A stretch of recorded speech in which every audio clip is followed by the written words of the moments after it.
Welcome to wizard.com. I am maths teacher Neeta and this is our question.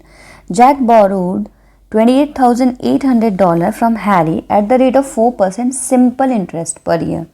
He then returned the money after 3 years and 10 months. So he returned what amount to Harry in total? We have to find out. So the principal value is given, let's say P, that is given to us as $28,800.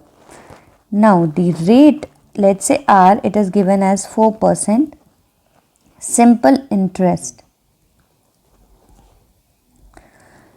and the time T is given as 3 years and 10 months. So let us convert this time in years first of all. So 10 month can be written as 10 by 12 years because we know 12 months is equal to 1 year.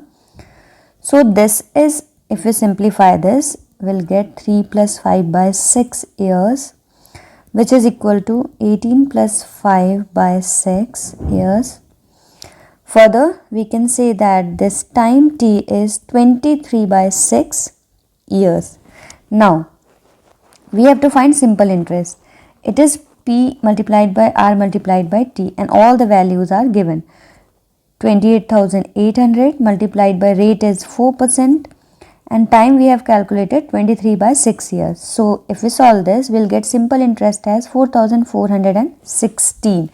But now what we have to find is total amount Jack has to return to Harry. So, here we have to find amount and we know that the amount is given as the total amount Jack has to return to Harry is the principal amount that he has taken and also the interest that was applied on that principal value for this 23 by 6 years. So, principal amount was 28,800 and simple interest we have calculated $4,416. So, this is equal to $33,216. This is the amount value Jack has to return to Harry.